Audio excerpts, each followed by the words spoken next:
Alright. So now email etiquette. Why it's important to have email etiquette? Why do you think your name is Shivana. Shivana? Shivana, why do you think it's important? A clear conversation. Or a clear conversation, okay. Why it's important to know email etiquette? Dipankar. No, he was getting confused. Today I'm not wearing specs, still I have this problem. Still. Email is a form of official communication. So whatever words they are putting in there, it also represents many things. For example, we can tell it as we want these requirements from from this time to this time, from and to, and that we ensuring ki we need all the facilities available. For example, if I'm booking a house for the meeting work, for the project discussion. So over there, I'm going to meet in the person. These are requirements. These are the provisions required. Please provide us accordingly. Ensure there is no problems. So this will be a recorded statement. So we what Documented. Yes, it's a document. Yeah. So all the email, all the communication is documented. So nobody can back out. That I did not say that. So it's important that we have a written email. What else? And to add it, we also have CC and do. So we're putting Yeah. our So we managers. are also we have an opportunity to keep people in loop.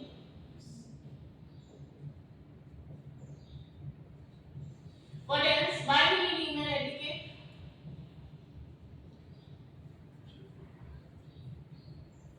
Have you ever received an email wherein you don't know what to do? Email is important because emails are something which is documented forever, where data is always connected. When after 5 years or 6 years, if someone read that email, they have to understand what's the purpose of this mail someone shared to that particular person. So it should be precise, clear, crisp. That's the main reason of it. So you mean to say somebody else if they want to see So that? only that they have to understand what it is. Okay, and not the reader himself. Reader is the receiver also, not somebody else. First the I'm receiver. not saying that now the conversation is over. Okay, later on you want to check that. Okay. So later on, if there is a well drafted email, she's right.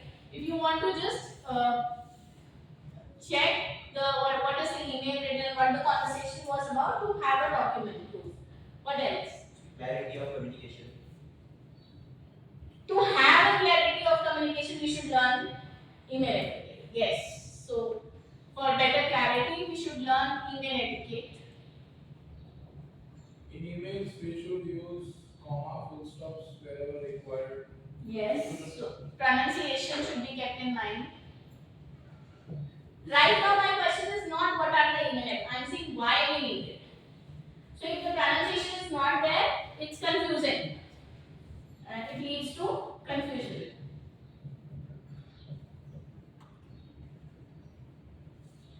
Wrong, misspelled. I think punctuation you mean to say. Punctuation, not pronunciation, sorry.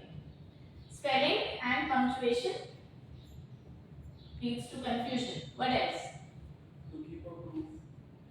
To have documented. What else? Why we need email etiquette? Why we need to learn that? We all know how to write text messages. Why we need email etiquette?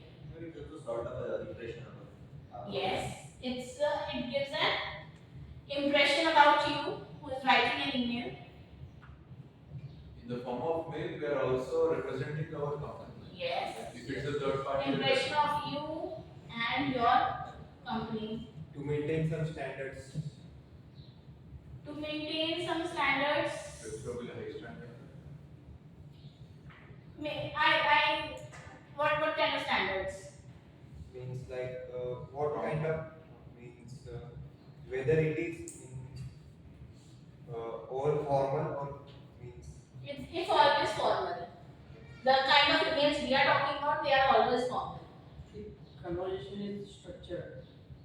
The Yes. details So, are crisp and clear. so structure, so that we know how to structure our conversation. We need email etiquette. What else? So that we ensure that there is an action item as well. it's required. Or if it's not required, it's just for information, so you mention FYI. What else? So we ensure that we know what are the do's and don'ts for emails, right? Good. So, how much does email etiquette impact your decision to engage with a stranger? So, the way you have written an email, how much it impacts the decision of the reader that they will check your email if you have written that email. So, a survey was conducted with 1200 people, and it was noticed that 31.4% and 31.1% said they will be dicey when it comes to reading that email. They will not prefer to open if the email etiquette is not followed. So use caution when writing emailing potential clients or new friends. 80% said email etiquette influences their likelihood of continuing a discussion with a stranger. If you don't show good email etiquette, it's like, why there's no need to talk to this person. I should, draft a mail. It's like you call someone and they're not answering. How many times you call? If you message someone and they said, I will message you back, I'll call you back, and they don't do that. They don't even follow. Would you like to have further conversations? Maybe one more try you will do. Otherwise, you will leave it because this person never calls back. This person never sends message back. So there are two types of email. One is formal, which is for casual, gossip, entertain, socialize, and one is the casual one. Other one is the formal, which is to inform, convince someone to do something, enable action, and it is with respect and dignity. So why we need email etiquette? Because when we don't have knowledge, how much we should write, what we should write, what is the sequence, what's the structure, where should what come, then we have disorganized content. A lot of times we miss important information. We send an email where the reader is not able to identify what am I supposed to do with this email. Have you ever had that problem? When you have received an email, you don't know what should I do with this. That's because of lack of email etiquette. Where the content is too wordy, it's long and difficult to read. Because people don't know, they think, I just have to write whatever I have to convey. But they don't know how much and what is the right way to present it. So importance of email etiquette, once we know it, it improves our professionalism, it shows our professionalism, it improves our efficiency, and it's secure. Because we are having all those work-related conversations over a protected network. So there are 4 C's of effective emails. So first is content, correct, concise, and courteous. Now, when we say content is divided into 2 parts. Sorry, I'm going back. What are the 2 parts? Subject line and the body of the email. Now, first subject line. It should not be too wordy. It should convey the essence of the email. Must not be a complete sentence. Brief and to the point. You don't have to be grammatically correct here. So, for example, if you're sharing a profile with someone, you will simply say your position. So, for example, if I have to share, I'll say corporate trainer, corporate soft skills behavioral skills trainer, Isha Khanna. So that when they want to search also, if they have received any profiles from someone, they can just search that and they'll get me. Brief and to the point. Urgency of the message must be indicated in the subject line so that the person can open the email. Now, email is not something which is urgent. So if you still put urgent, because if it's so urgent, you could have called. So if you send an urgent email, wherein you have mentioned urgent in the email, but you cannot be sure that the other person will immediately open the email. Some people, they manage their time, work schedule in such a way, and that's an effective time management, that you should check your emails after every 2 to 3 hours, just to see any new communication has come. So everybody is not just checking again and again any new mail came and a new mail came. No, they don't do that. They should not be doing that. Still, people do it. So, if you have sent an urgent email, call them, message them that I have sent an important email. Please check and respond. Make sense? Call to action. The content. So that was about subject line. The content should be call to action. So they should understand what needs to be done.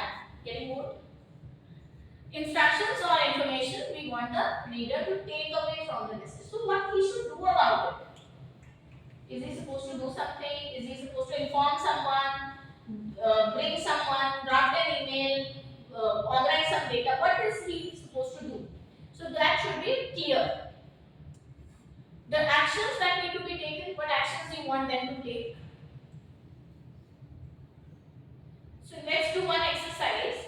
So there's an email and I want you to draft an email. Work in teams, you are already sitting in groups, work with your groups only. Ashish, right? Ashish, come here. Because there are three here. Work with your teams and shorten the message. Rewrite the email in a proper way. I received a phone call from Jim Bob Incorporated and spoke with Jim Bob. He said that we need to evaluate our current procedures when we are typing our emails.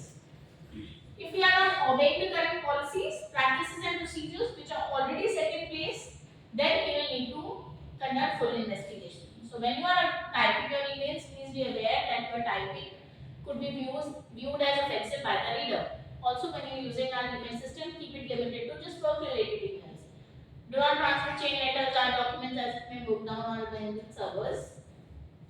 Jim and I are going to lunch to discuss what we can do to try to combat the number of inappropriate emails being transmitted throughout our campus. See me if you have any questions. Have a nice day. Thanks, PM, not President, Project Manager. Not Prime Minister. Okay? Rewrite the email, work with your groups, and then we'll discuss.